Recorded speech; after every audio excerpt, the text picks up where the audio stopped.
शिरोली सेवा रस्त्यावर महामार्गाला समांतर पाणी, महामार्गावर रात्री पाणी येण्याची शक्यता।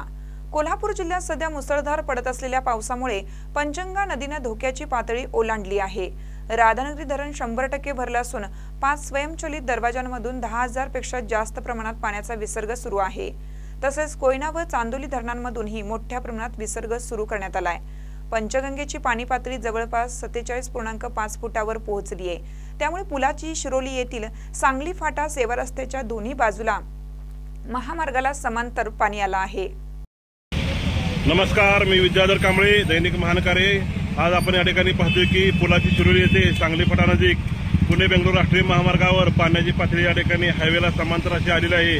हायवेवर कोणत्याही क्षणी पाणी येण्याची शक्यता असल्यामुळे वाहनधारक आणि नागरिकांनी आधी चौकशी करून मगच घराबाहेर करण्याचे आवाहन या ठिकाणी प्रशासनाने केले आहे। धन्यवाद।